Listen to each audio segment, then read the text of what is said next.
Now with our star, Gerald Moore, the second act of Philip Marlowe and tonight's exciting story, The Iron Coffin.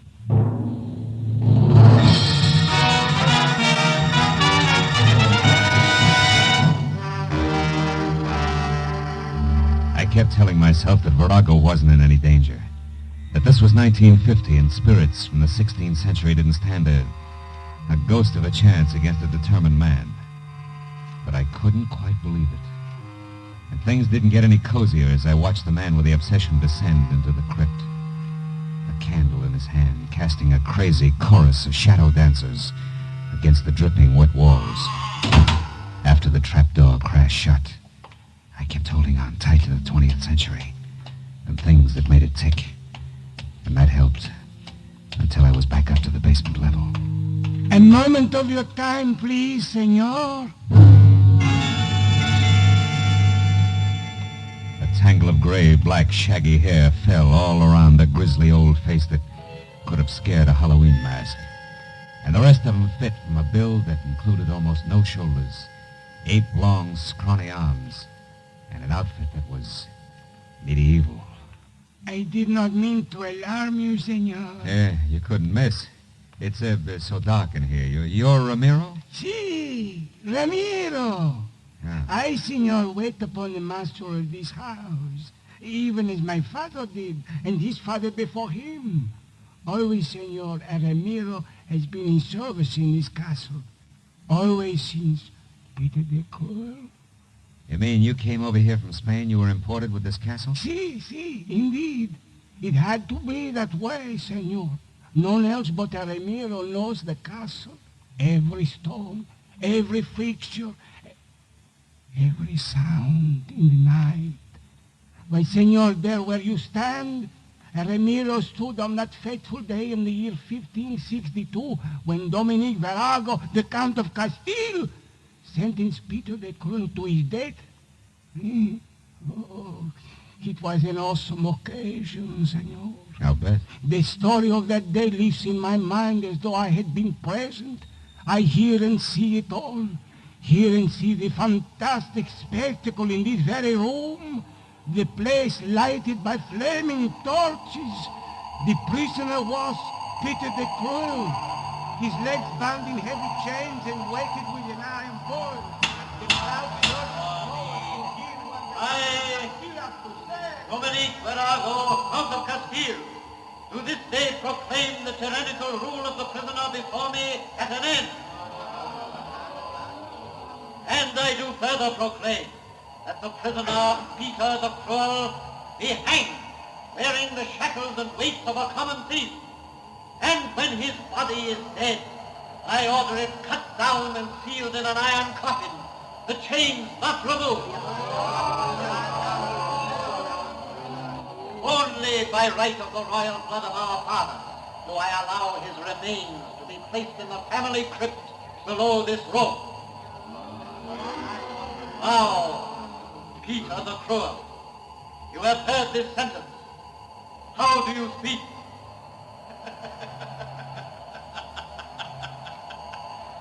I speak, dear righteous ruler, very plainly. This, the day of my execution, is a black day. A black day for you, Dominic Virago, for Castile, for Spain. For in spirit I will not die, not go to the crypt below. In spirit I will not rest until I have had my revenge through all the years that follow this day. This black day! You and your ancestors, beware, Virago! Beware!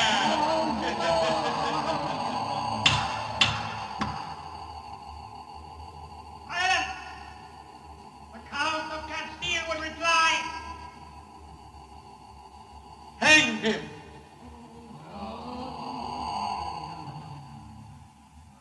And that, senor, they did. Hanged him and buried him below us. That is why I stopped you here, to warn you. Yes. Well, tell me, Ramiro, your ancestors, whose side were they on? The Count or Peter the Cruel? Well? The Ramiro served only one man, senor.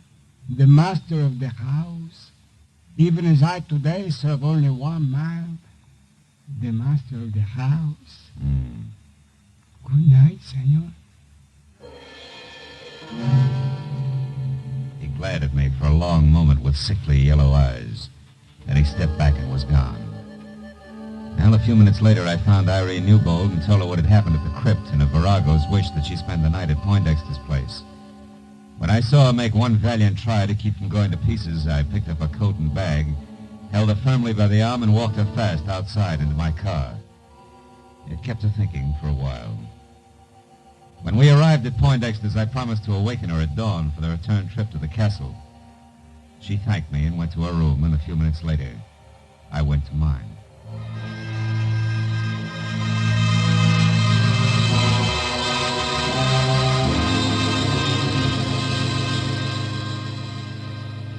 After 3 hours of cigarette-filled sleeplessness had gone by, I slipped outside and watched the summit light that winked at me every third second.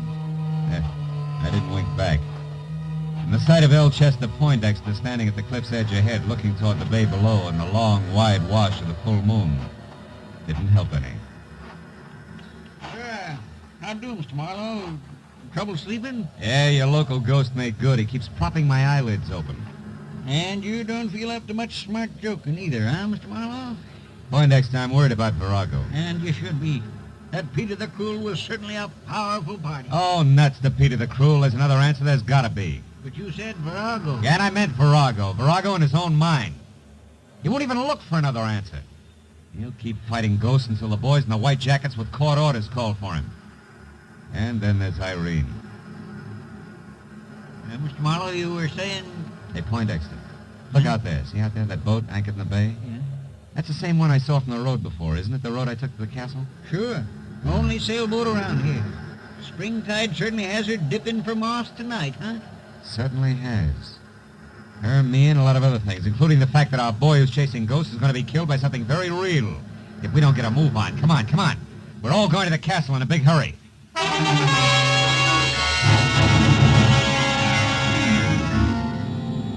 Marlowe, are you sure you're right? I can't believe the answer's that simple. Doesn't matter, Irene. Simple or not, it can still kill. Come on, Poindexter, we're going to run for it. Every second counts now. You catch up to us, Irene. We're going ahead.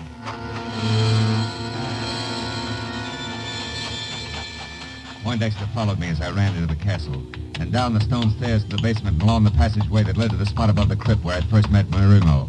But we both slammed to a stop at the sight of something I couldn't expect to find this side of the Dark Ages. It was Ramiro again. Only this time minus his apron and long winter underwear, and plus a head-to-toe black coat of mail with a shiny steel helmet spike on top, tucked underneath his arm. And in one hand a lantern that swung to and fro with his cackling. In the other a long sword, vintage Lady of the Lake. Senor, they're fighting down there in the crypt. Virago, the last of the Viragos, and Peter the Cruel. Peter who is to have his revenge. Get out of the way, Ramiro. Come on, Poindexter. We got to get this door open. No, stop! Get lost, houseboy! Are we in time? Is Bennett all right? I don't know yet. Watch that jerk in the fancy dress. If he gets up, yell. Come on, Poindexter. We got to get this door open. Yeah, come on. Let's have it. It's coming. Look, the crypt is filled with water, just like you said. Help me. Oh, Bennett. Bennett, thank heaven you're all right. Virago, here. Take my hand. Reach for it. There we are. Couldn't have lasted another minute. The water came through the cracks in the floor. And the coffins. They floated. That's right. They're bumping against the sides of the crypt as the thumping sound you people have heard. Yes. And when the water subsides again, the coffins will be scattered all over. Oh, Bennett, darling, you see, it's no angry spirit. Yes, but why the water, Mr. Marlowe, and why does Peter the Cruel's coffin always stand on end upright? Where does the water come from? The sea. There's an unusually high tide tonight. Spring tide, they call it. Right, Poindexter? Right. Happens when the sun and the moon are in either direct conjunction or opposition. You see, the castle's so close to the ocean and the crypt so deep that the water seeps in as the tide rises. Oh, I see. And as for Peter the Cruel, he settles upright because the old boy was buried in his coffin with his bondage chain still wrapped around his feet, according to legend. Ask Ramiro there. I'd be glad to tell you all about it. Senor, it is more than legend. It is truth. Truth, sir, that no Oh, can shut tell up, us. Ramiro. Had enough of you and your stories. Mr. Marlowe, how did you know? I mean, What got you here in time? How did you think of the spring tide, Mr. Marlowe? Well, it was a sailboat anchored in the bay, Irene.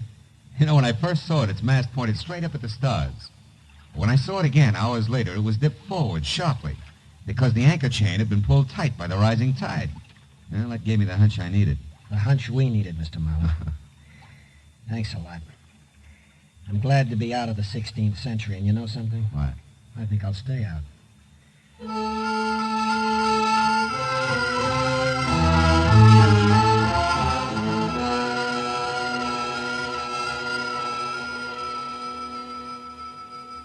Well, it was another hour before we left the strange relic of another day.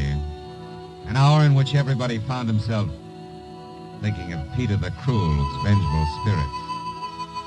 Oh, well. The tide took care of him. Oh, Marlowe, did you hear that? No. Yeah, well, as I was saying, that's the beauty of reality. Yeah, you can figure everything out. Marlowe, there it is again. Oh, it's nothing. It's probably just the wind. Look, that figure up on the rampart. Figure? Ramparts? Oh. Why, that's Ramiro. Or is it?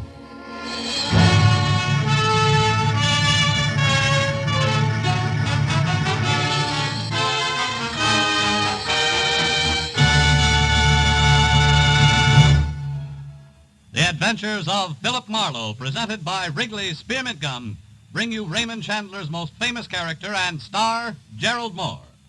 Philip Marlowe is produced and directed by Norman MacDonald and written for radio by Robert Mitchell and Gene Levitt. Featured in the cast were Irene Tedrow, Lillian Byatt, David Ellis, Jay Novello, Parley Bear, Barney Phillips, and Edgar Barrier. The special music is composed and conducted by Richard Arant. The makers of Wrigley's Spearmint Chewing Gum hope you've enjoyed tonight's adventure of Philip Marlowe and that you're enjoying Wrigley's Spearmint Gum every day.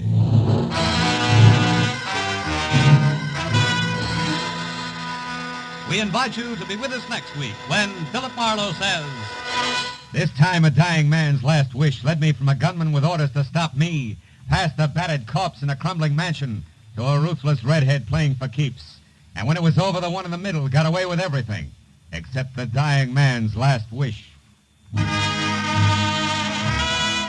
This is Bob Stevenson speaking, and this is CBS, the Columbia Broadcasting System.